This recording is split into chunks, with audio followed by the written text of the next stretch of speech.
네, 오늘 함께 하는 말씀은 요한복음 19장 28절에서 30절까지의 말씀입니다. 신약성경 요한복음 19장 28절에서 30절까지의 말씀입니다.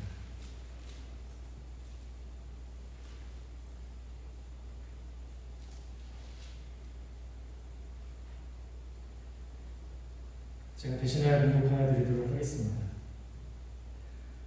그 후에 예수께서 모든 일이 이미 이루어진 줄 아시고 성경을 응하게 하려 하사 이르시되 내가 목마르다 하시니 거기 신 포도주가 가득히 담긴 그릇이 있는지라 사람들이 신 포도주를 적신 해면을 우슬초에 베어 예수의 입에 대니 예수께서 신 포도주를 받으신 후에 이르시되 다 이루었다 하시고 머리를 숙이니 영혼이 떠나가시니라.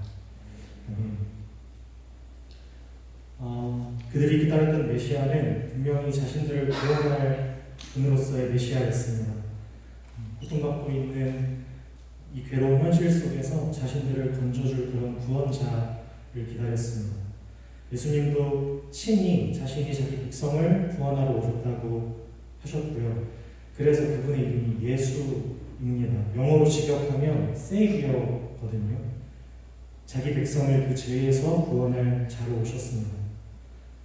그런데 왜 구원자로 오셨던 예수님께서 그 구원자를 기다리고 있었던 같은 동족 이스라엘 사람들에게 바라바보다도 못한 대접, 평가, 처우를 통해서 죄인 취급을 받으셨던 걸까요? 왜 그들은 예수님을 죄인으로 몰아갔을까요? 오늘 본문은 교회력을 통해서 사순절로 지키고 있는 우리 교회도 있고 그렇지 않은 교회도 있는 것으로 알고 있는데요. 그런 절기의 어떤 개념을 떠나 우리 예수 그리스도의 십자가의 사건을 통해 우리가 꼭 생각해 보아야 하는 사실 오늘 말씀은 그런 본론입니다. 유대인들은 그들 자신이 의인이라고 생각을 했습니다. 단순히 그냥 나 잘났다 그런 의미로서의 의인이라기보다 마땅히 지금 저들이 이렇게 구하고 있는 구원, 그 구원이 분명히 나에게 주어질 수 있고 주어져야만 하는 하나님이 더 이상 나로 하여금 고통도 없고 어려움도 없이 마음 편히 교회를 다니고 마음 편히 살아갈 수 있도록 도우셔야만 하는, 그래서 내가 마주하는 모든 현실 속에서 그들로 하여금 고통을 주고 어려움을 겪게 하고 핍박하는 이들은 전부 악인으로 여겼어요. 그래서 이 지긋지긋한 현실, 이 악인들이 행하는 고난 속에서 건져주실 메시아를 그토록 대망한 것입니다. 그래서 이스라엘 백성들은 예수님과 충돌했습니다. 복음이신 예수님과 싸웠습니다. 그 말씀을 마음에 담지 못했습니다. 모든 것이 불만스러웠고 지적질 당하는 것을 견딜 수가 없었습니다. 예수님은 분명 구원을 위해 오신 메시아임에 틀림없었지만 그분은 의인을 죄인들의 압제로부터 건져내시기 위하여 오시지 않으셨고 죄인을 죄의 권세로부터 구원하시기 위해 오셨기 때문이었습니다. 그들은 예수님을 보았고 예수님을 들었고 예수님을 만났지만 예수님을 보지 못했습니다.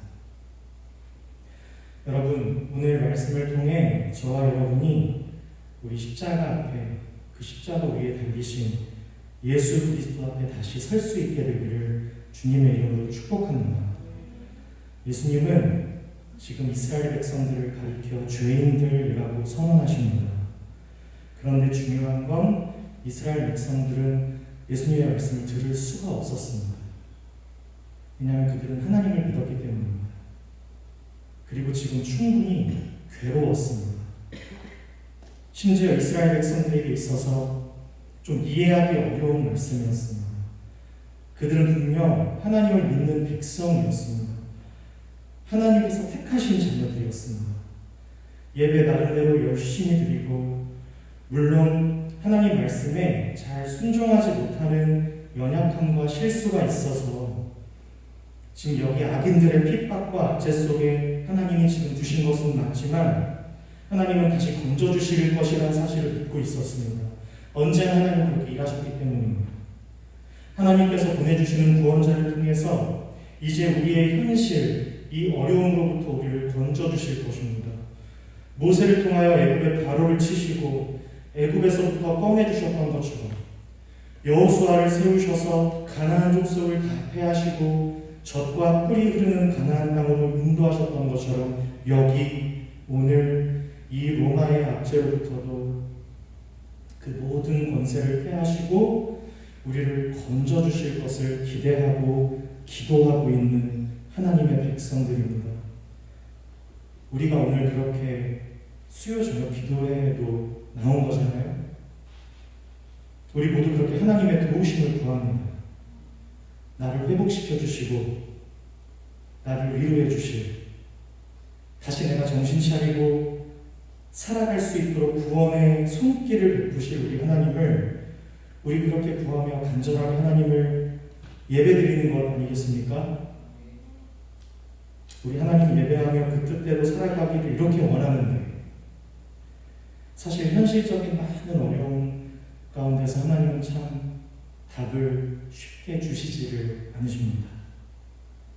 그리고 많은 경우 내 주변의 이상한 인간들과 이상한 문제 한복판에 아무 잘못도 없는 나의 곤란하고 답답한 처지에 아무런 도움을 주지 않으십니다. 여러분, 우리 신약성경 같은 본문 요한복음 9장 말씀을 우리 함께 찾아볼 수 있었으면 좋겠습니다. 요한복음 9장 39절 말씀입니다.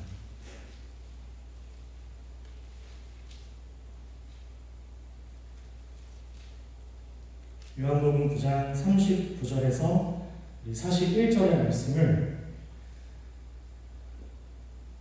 우리 민성이가 큰 목소리로 한번 읽어주시면 감사하겠습니다. 예수께서 이르시되 내가 심판하러 이 세상에 왔으니 보지 못하는 자들은 보게 하고 보는 자들은 맹인이 되게 하려 함이라 하시니 바리새인 중에 예수와 함께 있던 자들이 이 말씀을 듣고 이르되 우리도 맹인인가? 예수께서 이르시되 너희가 맹인이 되었더라면 죄가 없으려니와 본다고 하니 너희 죄가 그대로 있으리라. 그럼 예수님은 눈먼 자들을 보게 하시려고 오셨대요. 바리새인들이 그래서 물어요. 우리도 눈먼 자고 우리도 죄인이라는 말씀이십니까? 그렇다고 하세요. 받아들일 수 없었어요, 바리새인들은. 아니, 내가 뭘 이렇게 잘못했는데, 아니 하나님을 믿으며 살아가는 내가 어떻게 저런 자들과 같을 수가 있다는 겁니까? 아니 솔직히 너무 억울한데 나는 지금 심지어 예배를 드리려고 포기하고 희생하는 것도 있고 정말 신앙생활하기 어려운데요. 우리가 당하는 모든 어려움, 불평등, 모든 고통의 현실로부터 우리를 건져주시기는커녕 왜 예수님은 이상한 말씀만 하십니까? 너희는 모두 다 똑같은 죄인들이다. 나는 너희를 죄의 권세 아래서 신음하는 모든 자리로부터 눈이 멀어 하나님을 보지 못하는 너희들의 눈을 뜨게 하기 위해 왔다. 아니요, 들리지 않아. 서로 사랑해라. 자기 십자가를 지고 나를 따르라.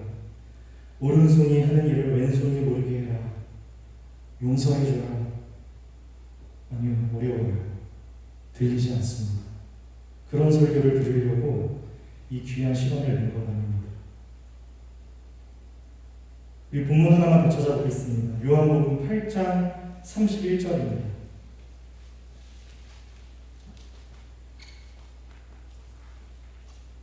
(31절부터) 사실 조금 긴데요.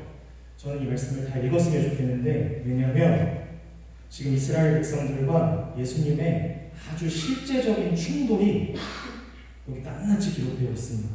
31절부터 59절까지를 다 읽어보려고 하거든요.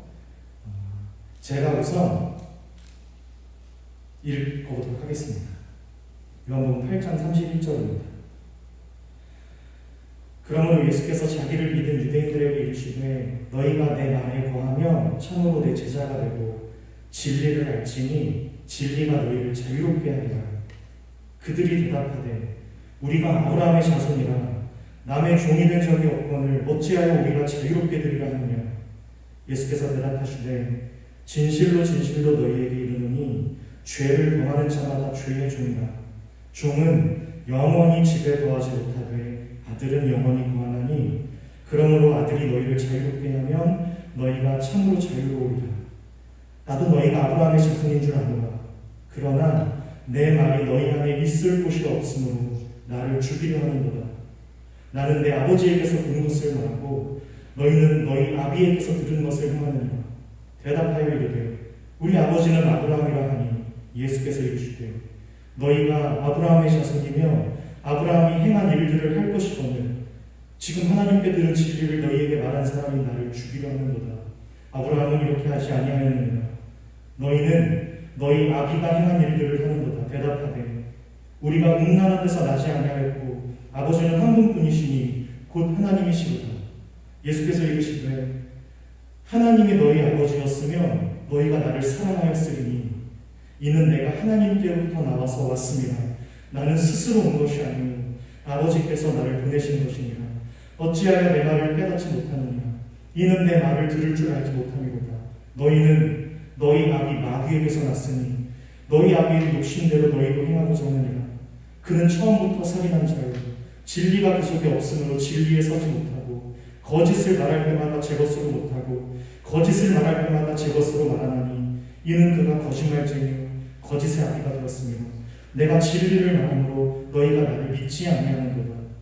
너희 중에 누가 나를 죄로 집착했느냐. 내가 진리를 말하는데도 어찌하여 나를 믿지 아니하느냐. 하나님께 속한 자는 하나님의 말씀을 듣나니 너희가 듣지 아니함은 하나님께 속하지 아니하였음이로다. 유대인들이 대답하여 이르되 우리가 너를 사마리아 사람이라 또는 귀신 들렸다 하는 말이 옳지 아니하냐. 예수께서 대답하시되 나는 귀신 들린 것이 아니라 오직 내 아버지를 공경함이거늘 너희가 나를 무시하는도다. 나는 내 영광을 구하지 아니하나 구하고 판단하시는 이가 계시니라.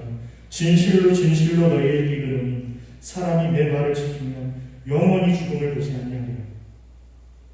유대인들이 이르되 지금 네가 귀신 들린 줄을 아노라.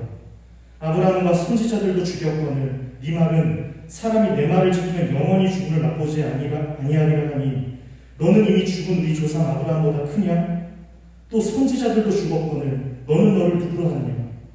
예수께서 대답하시되 내가 내게 영광을 돌리면 내 영광이 아무것도 아니거니와 내게 영광을 돌리시는 이는 내 아버지시니 곧 너희가 너희 하나님이라 칭하는 그이시라. 너희는 그를 알지 못하되 나는 아노니 만일 내가 알지 못한다 하면 나도 너희같이 거짓말쟁이가 되리라. 나는 그를 알고 또 그의 말씀을 지키노라. 너희 조상 아브라함은 나이 때 볼 것을 즐거워하다가 보고 기뻐하였느니라. 유대인들이 이르되 네가 아직 50세도 못 되었는데 아브라함을 보았느냐?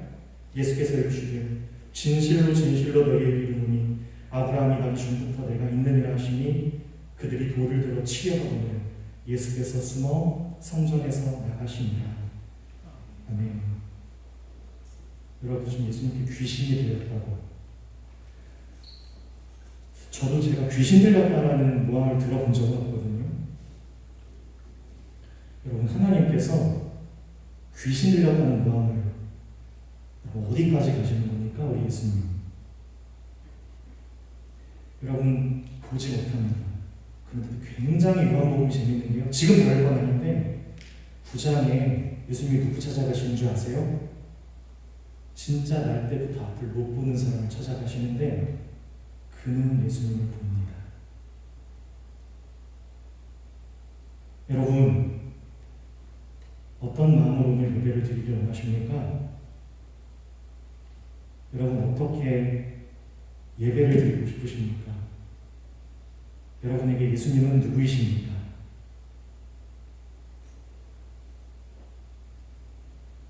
예수님은 저들의 실상을 드러내셨습니다. 너희들은 죄인이야. 너희들은 마귀에게 속했었어. 너희에게 구원이 필요한 까닭은 너희가 의인이어서가 아니야. 너희들을 사로잡고 있는 이 죄의 권세로부터 너희를 눈멀게 하고 너희를 귀막게 하고 너희의 마음을 돌처럼 굳게 한 이 죄의 권세로부터 자유케 하기 위해 내가 왔어. 그러자 이스라엘 백성들이 뭐라고 그래요? 너 미쳤다. 넌 우리를 혼란스럽게 만드는 사기꾼이다. 우리가 아브라함의 자손인데 우리 아버지는 하나님이다.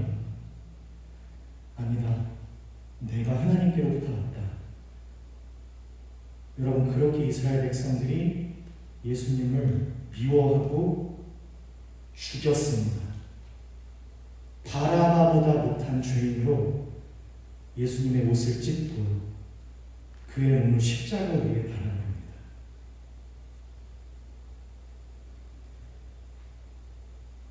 그들을 죄인이라고 말씀하셨기 때문입니다. 여러분, 굉장히 중요한 말씀입니다. 다시 한번 질문하겠습니다. 여러분에게 예수님은 어떤 분이십니까?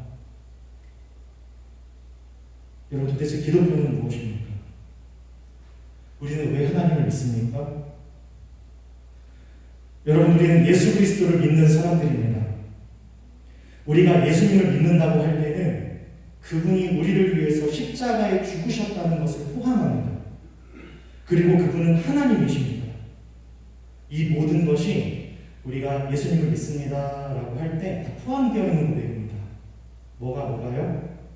예수님이 나를 위해 십자가에 죽으셨다는 것, 그리고 그분은 살아계신 하나님이시라는 것, 이 두 가지가 나는 예수님을 믿습니다 다 포함되어 있는 고백입니다. 여러분, 그렇게 고백하시는 거예요. 나 예수님 믿습니다. 하나님이라는 분, 그리고 나, 이 관계를 하나님이 말씀하시는 이 성경적으로 이해를 해가는 것입니다. 나를 이 세상의 어떤 가치로 확인하고 비교하면서 내 정체성과 내가 살 길과 내가 앞으로 가야 할 말들을 이 세상의 어떠한 것으로 비교하고 나의 정체성을 찾아가는 게 아니라 이 말씀이 하시는 하나님이 누구이시며 그리고 이 하나님은 나를 누구라고 하시는지 이 관계를 성경적으로 이해해가는 과정이 바로 신앙생활이어야 합니다.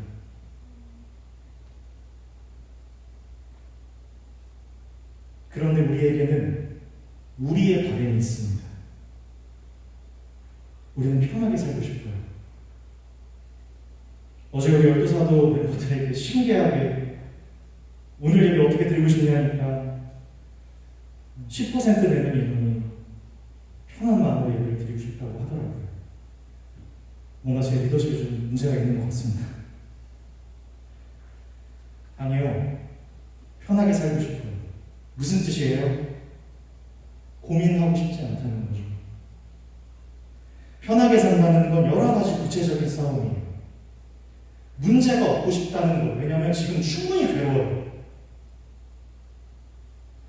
뭐 가난으로부터 벗어나고 싶고 묶여진 자유로부터 자유하고 싶고 내가 지금 당하고 있는 실제적인 모든 고난으로부터 마음 편한 사람이 되고 싶어요. 그러니까 예배만큼은 좀 편하게 드리고 싶다는 그런 마음으로 제가 해석을 했습니다. 그렇게 오늘 우리가 하나님의 손길과 마음의 감동을 기다리고 있습니다. 그렇게 나름대로 책임을 다했고요. 헌신하고 애를 쓰며 섬기는데 도대체 돌아오는 게 없어요. 점점 집중하기가 어려워지고 마음을 드린다는 진심을 다해 이 진심이 우러나와서 행하는 게 점점 어려워져요. 원망이 생기고 서운함이 생기고 기대감이 점점 떨어집니다. 사실 나에게는 하나님이 필요한 게 아니었어요. 내 소원을 잘 지켜주시고 내 소원을 잘 이루어 주실 이 세상에는 없는 능력을 가지고 계신 그런 게 필요했어요. 그래서 내 마음의 바람과 다른 하나님의 음성은 전혀 들리지 않고 답답함과 억울함이 커져만 갑니다. 하나님 말씀하십니다. 나는 나 여호와 하나님을 알기와 그만하세요. 안 할게요. 못하겠습니다.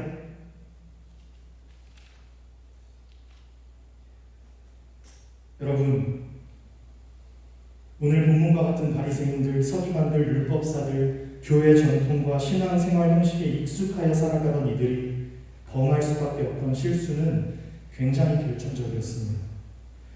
저와 여러분 또한 하나님께 마땅히 드려야 할 예배임에도 불구하고 아무런 감사와 감동이 없다면 저 이스라엘 백성들을 향한 예수님의 지적과 책망 앞에 우리도 똑같이 잠잠히 서봐야 합니다.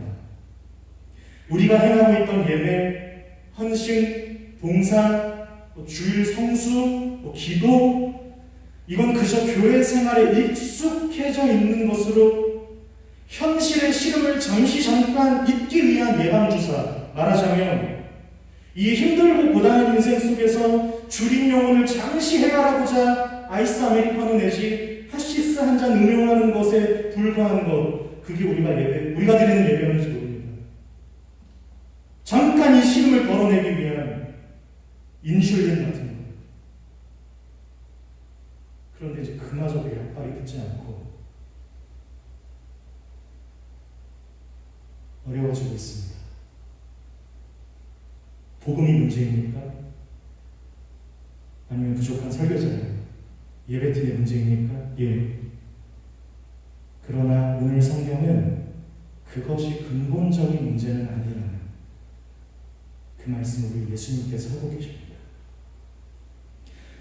여러분, 예수님을 믿는다는 것, 그저 슬픈 마음 있는 사람은 예수 믿고 기도 한 번 하면 그 슬픔이 좀 빨리 지나가야 하고, 의로운 사람은, 외로운 사람들은 예수 믿고 교회에 오면 그 헛헛했던 관계의 목마름으로부터 만족을 얻게 되는 충족을 경험할 수 있고, 세상에서 경험하던 차별적인 시선과 대우로부터 벗어나 심지어 교회에 오니까 역할도 주어지고 직분도 주어지고 세상에서는 좀 누릴 수 없었던 성취감들로 내 작아져 있던 자존감이 이 무대에 서면 커지는, 여러분, 분명 이 모든 것들은 예수 안에서 하나님께서 허락하신 감사의 제목들이 되기도 합니다. 그러나 우리가 가지게 되는, 하나님께서 주신, 우리 손에 주어진 인간의 어떠함을 근거로 하여 그게 얼마나 대단한 간증거리든가 상관없습니다. 우리가 가진 그 무엇이 기독교 신앙, 예수 그리스도의 본질을 설명할 수는 없습니다. 아니, 없어야 합니다. 우리 신앙의 근거가 그런 것이 되어서는 안 되어야 합니다. 여러분, 인간은 하나님을 떠나서 스스로 추구하는 어떠함으로 그런 것으로 만족할 수도 자유할 수도 안전할 수도 없는 존재입니다.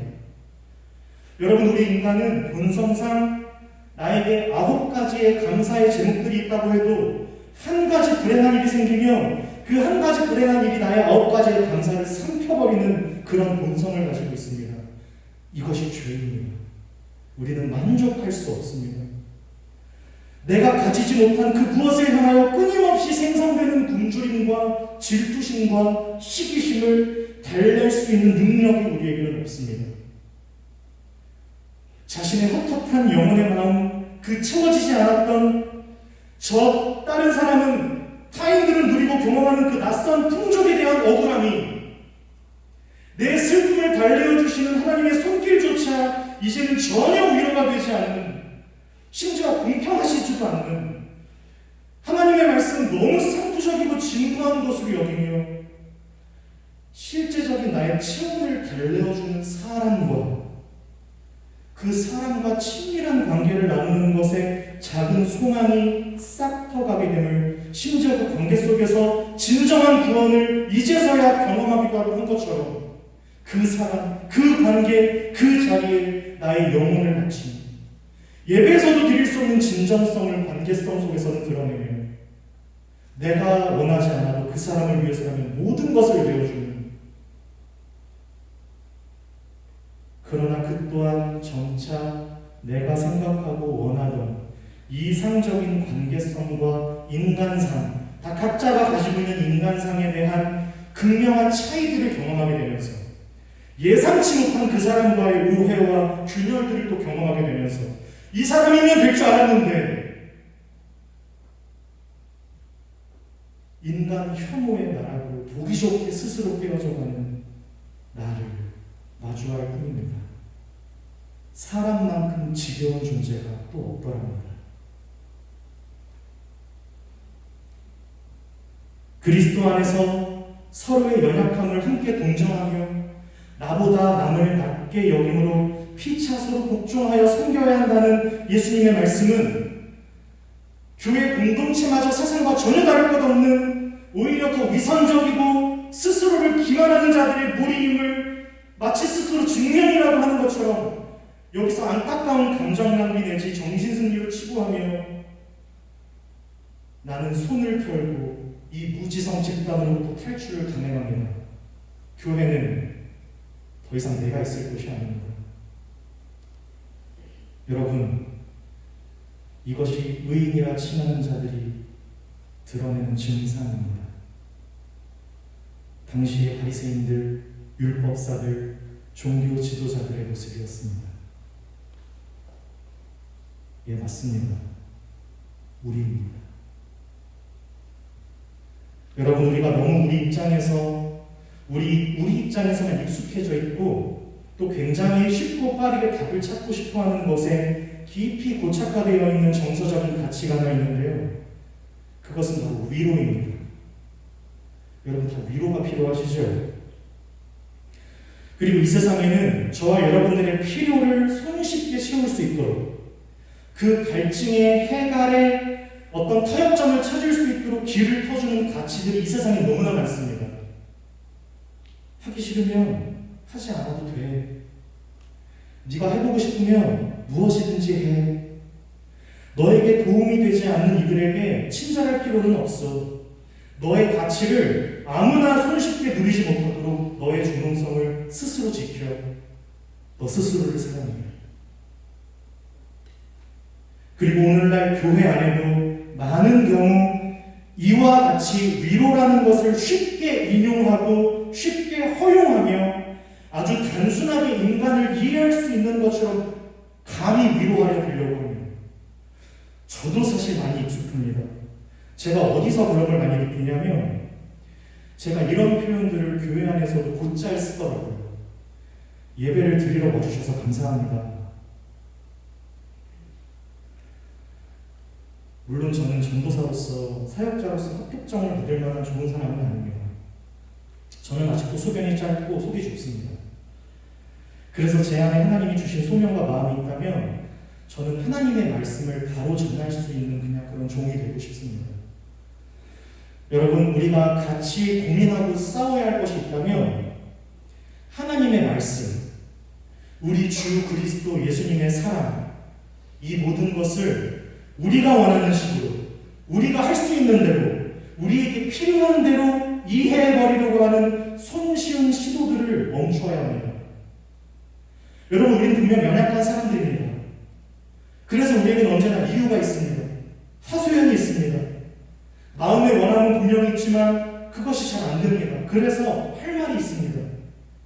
사실상 도움을 줄 만한 사람도 별로 없고 이제는 교회에서나 어디에서나 마음이 편하지 않은 것 또한 사실입니다. 저도 때때로 그런 사연들, 쉽게 말 못할 형편과 처지에 놓인 사람들을 만나고 많은 경우 그 원인이 사역자나 교회에게 있다는 것을 확인할 때마다 무너지곤 합니다. 화가 나고 슬픕니다. 정말 많은 것이 안타깝습니다. 그런데 우리 사랑하는 나사렛 예배자 여러분, 그럼에도 저와 여러분에게 먼저 필요한 것이 있다면 그것은 우리 각자의 자기 주장이 아니라 하나님의 말씀입니다. 그분이 무엇을 말씀하고 계신지 귀를 기울여야 합니다. 그리고 이 말씀 앞에서 내가 지금 어디에 서 있고 어떻게 서 있는지 그 위치를 찾아야 합니다. 여러분, 뜻밖에도 십자가라는 것은 많은 사람에게 마음 편히 들리기가 어려운 가치라는 것을 아십니까?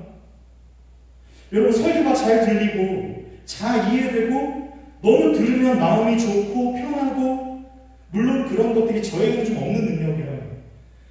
그렇게 설교를 잘하시는 설교자들을 저는 정말 존경하고 진심으로 저에게 없는 어떤 수사와 전달력, 그 이해에 대한 그 감각들에 저도 감탄을 합니다. 그러나 여러분, 모든 사람들이 다 편하고 쉽고 좋게 들을 수만 있는 것이라면 그것은 예수님께서 십자가로부터 가르치시며 가리키고 계신 방향과 사뭇 다를 수도 있다는 반증이 될 수도 있습니다. 여러분, 우리에게 위로가 필요한 것이 아니라 하나님이 필요합니다. 하물며 우리 예수님도 당신조차 알고 가시는 길이셨음에도 불구하고 그 십자가의 끝에서 우리 예수님은 우셨습니다. 뭐라고 우셨죠? 나의 하나님, 나의 하나님, 어찌하여 나를 버리십니까?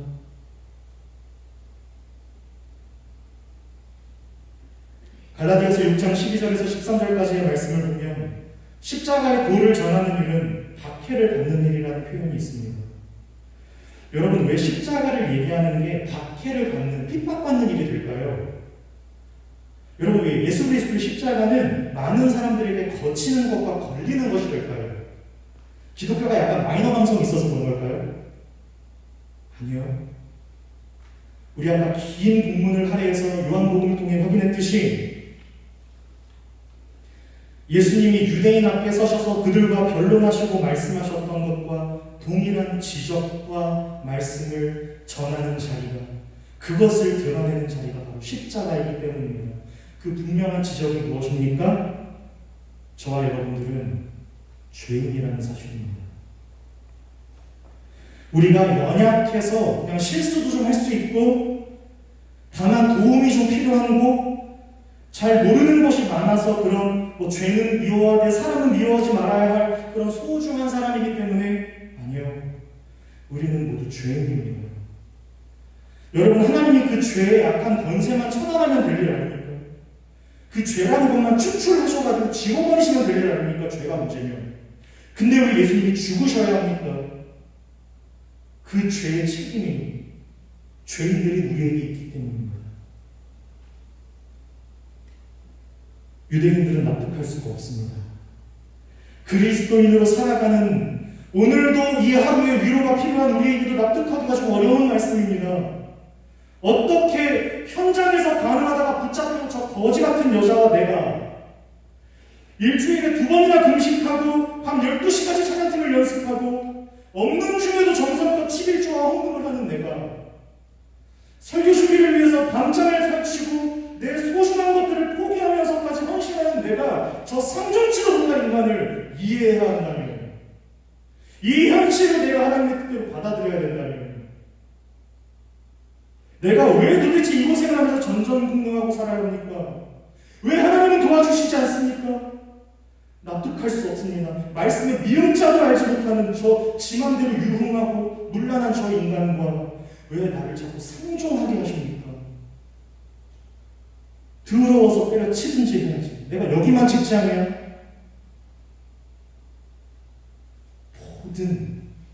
모든 주체가 나에게 달린 것처럼 보이는 사람입니다.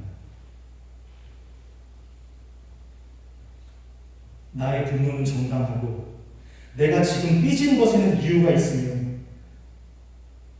내가 용서해야 하고 내가 감당해야 하고 내가 짊어질 이유 같은 건 없습니다. 나는 잘하고 싶은데 현실이 이런 걸 어떻게 해요, 전도사님? 나는 그래도 책임을 다하고 양심을 지키고 있어요, 전도사님. 여러분, 아닙니다. 책임을 다하고 양심을 지키고 살아가는 것으로 전부일 수 없습니다. 아니요, 사실 그것도 거짓말입니다. 우리는 언제나 책임과 양심으로부터 괴롭습니다. 나 자신을 지키기 위해 언제나 타협하고 그 모든 것으로부터 책임지고 싶지 않아 난 도망치는 사람입니다. 그래서 도망치던 길목에서 만나는 예수님을 보면 우리는 깜짝 놀라는 거예요. 뜨끔해요. 그런데 다시 분노합니다. 왜 나한테만 그러십니까? 반박시 이 말이 다 맞아요. 여러분, 예수님이 와야 합니다. 예수 그리스도의 십자가 외에는 구원을 받을 만한 다른 이름을 우리에게 주신 일이 없습니다. 생명을 얻는 유일한 길은 우리 주 예수 그리스도의 십자가뿐이기 때문입니다.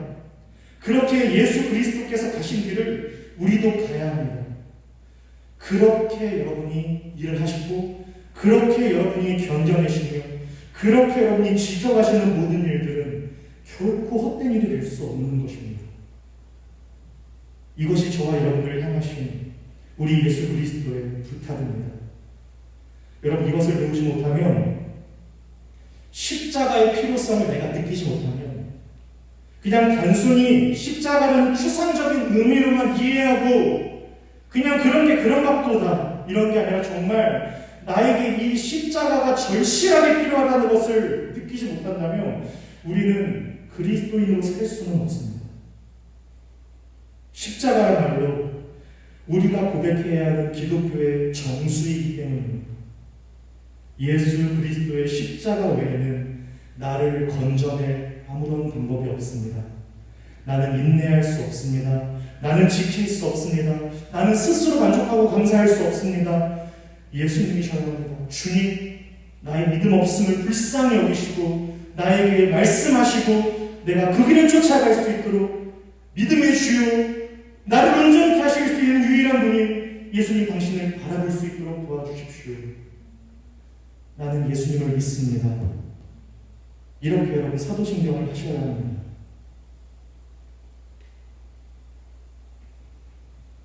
나는 눈이 멀고 귀가 닫혀있고 마음이 굳어져 있는 죄인입니다. 난 이렇게밖에 할 수 없었고 내가 판단하고 있는 건 이거고 이 오만하기 짝이 없는 심판감으로부터의 가운을 벗어야 합니다. 예수 그리스도를 믿는다는 것은 내가 스스로를 십자가를 이해하고 짊어질 수 있을 만한 사람이 나는 도대체 아니라는 것입니다. 그분 외에는 나에게도 아무런 대안이 없고 인간으로서 내가 가질 수 있는 대안과 대책은 없다는 것을 고백하는 것이 십자가입니다. 그래서 그분이 말씀하시는 것을 듣는 것입니다. 그분이 맡기시는 십자가를 비로소 함께 짊어지게 되는 것입니다. 우리 실제적인 싸움을 고린도전서 13장으로 한번 같이 확인해 보기를 원합니다. 고린도전서 13장 1절부터 13절까지의 말씀입니다.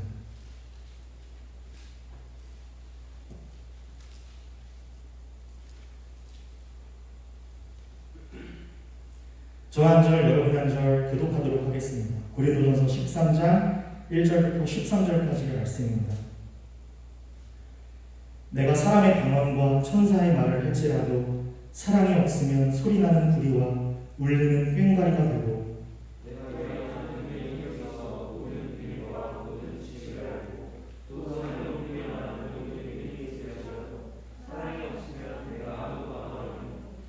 내가 내게 있는 모든 것으로 구제하고 또 내 몸을 불사르게 내줄지라도 사랑이 없으면 내게 아무 유익이 없느니라.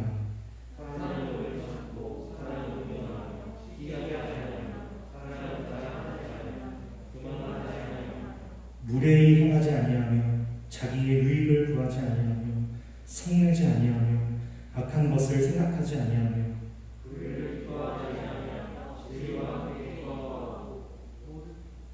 모든 것을 참으며 모든 것을 믿으며 모든 것을 바라며 모든 것을 견디느니라. 떨어지지 아니하되 예언도 하고 언어도 고치고 지식도 하라. 우리는 부분적으로 알고 부분적으로 예언하니 내가 어렸을 때에는 말하는 것이 어린아이 같고 깨닫는 것이 어린아이 같고 생각하는 것이 어린아이 같다가 장성한 사람이 되어서는 어린아이의 일을 버렸노라.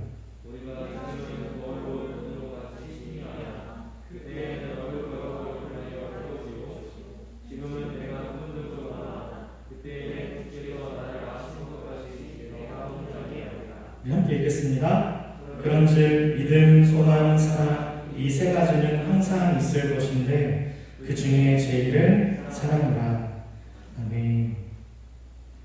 여러분, 우리가 여전히 하나님 앞에 온전히 예배하지 못하고 내 가장 귀한 것을 내어드리지 못하는 까닭은 우리가 그리스도인임에도 불구하고 십자가를 잘 알지 못하기 때문입니다. 아니요, 정확히는 그렇게 살고 싶지 않기 때문입니다. 여러분, 저와 여러분은 모두가 하나같이 하나님 앞에서 긍휼이 필요한 불쌍한 자이며 가난한 자이며 심판받아 마땅한 자임을 우리가 보지 못하는 까닭입니다. 우리는 하나님 앞에서 무지하고 미련하고 불쌍한 사람들입니다. 예수님은 심령이 가난할 것을 요구하셨습니다. 그 자리에 가지 않고서는 신앙생활이라는 것이 불가능하기 때문입니다. 그런데 우리는 심령의 가난함을 견디고 싶지 않습니다. 그건 다른 것으로는 절대 채울 수 없거든요. 기도를 해야 되거든요. 아니요, 그렇게 재미없게 살고 싶지 않습니다. 마주하는 모든 사람들에게 웃어주며 그리스도인의 넉넉함으로 겸손을 베풀며 사랑하는 건 아무나 할 수 없습니다. 그것은 예수님만이 하실 수 있으십니다. 사랑은 우리 하나님께만 있습니다. 예, 맞아요. 그래서 나는 그렇게 하고 싶지 않습니다.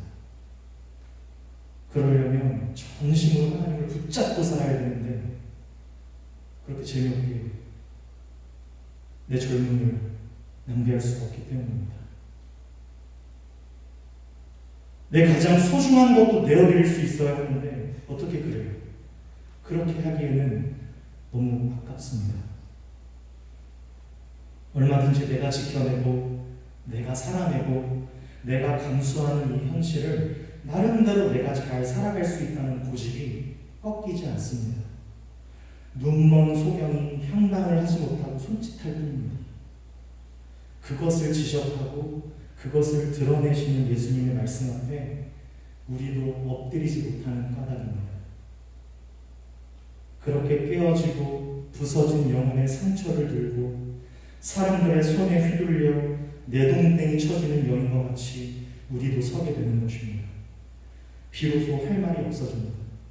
손가락질하고 침뱉는 저들의 모함과 욕설을 들을 수밖에 없습니다. 왜요? 나는 죄인이 알았으니까요.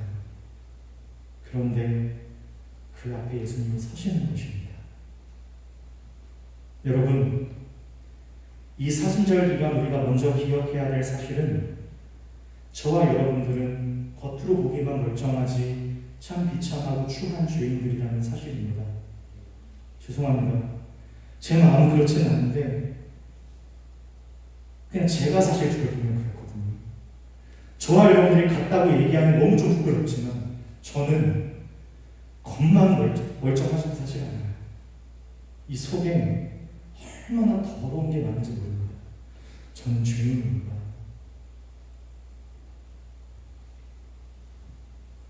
그리고 두 번째, 우리 예수님이 계십니다. 여러분, 이 사순절에는 이 두 가지를 기억하는 것입니다. 죽음에서 부활하신 예수님께서 손을 내미시는 것입니다. 성령 하나님이 말할 수 없는 간구로 우리에게 친히 간구하고 계십니다. 사랑하는 나세렛 예배자 가족 여러분, 하나님의 영광을 짓밟은 우리, 그의 말씀을 선택적으로 온전히 무시하고 그의 사랑을 배신한 우리를 가장 참혹한 형벌과 죄의 대가를 마땅히 어디 감히 예수님께 귀신이 들렸다고 따져요. 그런 우리를 마치 예수 그리스도보다 더 가치가 있는 인간들이며 먼지와 같은 우리를 위해 짓밟힌 장미꽃처럼 독생자 예수 그리스도께서 십자가에 죽으셨습니다. 여전히 당신의 뜻대로, 아니 당신의 뜻과는 전혀 멀리 하고 싶은 대로, 마음먹은 대로, 그리고 거기서 때로 스스로 풀이 죽고 스스로 좌절하고 스스로 무너지는 우리를 찾아오시고 또 건져내시고 위로하시고 교훈과 책망과 바르게함과 의로 교육하기 유익한 하나님 당신의 살아있는 말씀으로 우리를 흔드십니다. 사랑은 여기에 있습니다. 왜 사도 바울이 이토록 직설적으로 사랑 없이도 행할 수 있는 우리의 삶의 모든 선한 것들과 열심들을 사랑 안에서 보기를 촉구하며 부탁하겠습니까? 하나님이 계시기 때문입니다. 우리가 마주하는 모든 상황들, 이 사람들 가운데 하나님을 바라보는 것, 그분이 행하시고 그분이 이루셨던 그 사랑 앞에 서는 것 외에는 구원받은 자녀로서 우리가 스스로 지켜내거나 만들어낼 수 있는 것은 단 한 가지도 없습니다. 그 십자가 앞에 설 때만이 주고도 감추며 베풀고도 왼손이 모르게 하며 손해를 감수하며 억울함은 하나님께 쏟아놓고 하나님 앞에서 울며 기도하게 하며 저 사람이 나한테 막했으니까 나도 막할 수 있다는 복수심으로부터 도망치게 하며 상처의 노예가 아닌 상처 입은 치유자로 살아갈 수 있는 나의 십자가를 지고 그리스도의 길을 따라가는 진정한 그리스도인이 되어가는 것입니다. 그렇습니다. 예수 그리스도의 십자가만이 부활을, 생명을, 사랑을 만들어내는 유일한 길이며 진리이며 생명이기 때문입니다. 할렐루야.